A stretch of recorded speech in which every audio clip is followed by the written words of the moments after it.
আসসালামু আলাইকুম, hello everyone, আশা করি তোমরা সবাই ভালো আছো। আজকে আবার আমি নিউ একটি ব্লগ নিয়ে এসে গেছি। আজকে আমার এই প্রোডাক্টিভ ডেতে আমি যা যা করেছি, আসলে ব্লগটি আমি করেছিলাম একদিন আগে, বাট আসলে সময়ের অভাবে আপলোড দিতে পারিনি। তো আজকে আমি ফার্স্টে চিন্তা করলাম যে আমি একটা নতুন টপিকস নিয়ে পড়াশোনা শুরু করব। তো সেখানে আমার পছন্দের একটা টপিক, সেটা হচ্ছে ইতিহাস ভিত্তিক, সেটা বা বাংলাদেশ বিশ্ব ভূগোল, পরিবেশ ও দুর্যোগ ব্যবস্থাপনা যে পার্টটি রয়েছে সেটি নিয়ে আমি আসলে পড়া স্টার্ট করেছিলাম। আজকে টপিক ছিল ভূগোল ও পরিবেশ, পৃথিবীর অভ্যন্তরীণ এবং বাহ্যিক গঠন, তাছাড়া ছিল বায়ুমণ্ডল, জলবায়ু পরিবর্তনের প্রভাব, যেটা বাংলাদেশ প্রেক্ষিত। এই চারটি টপিক্সকে আমি মোটামুটি খুব ভালোভাবে পড়ার ট্রাই করেছি। ফার্স্টলি হচ্ছে একটু দাগিয়ে নিলাম, যেহেতু আমি ফার্স্ট টাইম এটি আসলে এক্সপিরিয়েন্স করেছি কী পড়া এখানে টপিক্স রয়েছে বা কোন আইটেমগুলো রয়েছে। তো সেগুলো হচ্ছে পড়ার স্টার্ট করার পরে আমি ধীরে ধীরে মোটামুটি খুব ভালো লেগেছে আসলে। তবে টপিক্সগুলোতে আসলে সবচেয়ে বড় বিষয় হচ্ছে কোনটি ইম্পর্টেন্ট লাইন, সেটা খুঁজে বের করা খুবই টাফ। তো সেক্ষেত্রে আমার মনে হয় রিডিংটা বুঝে বুঝে পড়ে তার সাথে সাথে এমসিকিউ সলভ করলে প্রশ্নের মানদণ্ডটা, প্রশ্ন কোন লেভেলের হতে পারে সেটা বোঝা যায়। নেক্সট আমার একটা টপিক ছিল মেন্টাল অ্যাবিলিটি।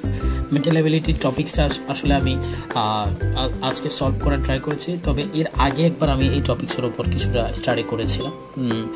তবে মেন্টাল অ্যাবিলিটিতে আমরা ফার্স্টলি যখন পড়ব তখন আমি একটা সাজেশন দিব যে ফার্স্টলি আমরা একটু বুঝে বুঝে নিজেরা হাতে কলমে করে ওই টপিক্সটাকে ধরতে পারলে পরবর্তীতে যে টপিক্সগুলো এখানে বারবার কিন্তু রিপিট হয়, তো সেই ক্ষেত্রে আমাদেরকে খেয়াল রাখতে হবে কোন কোন টপিক্স থেকে বারবার প্রশ্ন আসতেছে, সেগুলোকে আইডেন্টিফাই করে আমাদের টপিক্সগুলোকে আলাদা আলাদা করে লিখে রাখা, যাতে করে ওই টপিক্সের উপর যে কোনো ম্যাথ আমি সলভ করতে পারি। এভাবে অনেকগুলো টপিক্স থেকে রিলেটেড প্রশ্ন আসে। তার পাশাপাশি আজকের আমার একাডেমিক কিছুটা পড়াশোনা ছিল। তো একাডেমিক পড়াশোনাগুলোকে আমি কিছুটা ক্লাস ছিল সেগুলোকে করার ট্রাই করেছিলাম। এর পাশাপাশি হচ্ছে আমার চিন্তাভাবনা ছিল যে আর কি করা যায়। তো তার পাশাপাশি হিসাবে আমি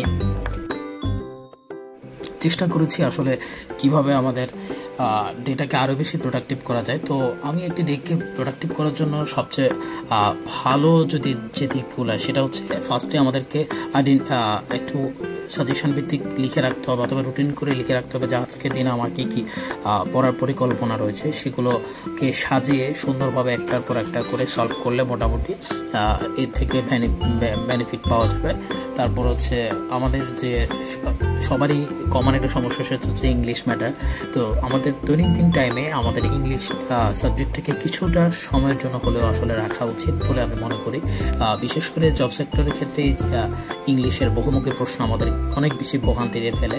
বিশেষ করে ইংলিশ গ্রামার পার্ট এবং রিটেন পার্ট দুইটাই আমরা সমস্যা ফেস করি, অথবা ভাইভাতে স্পোকেন পার্টটাও আসলে খুব আমাদের ভোগায়।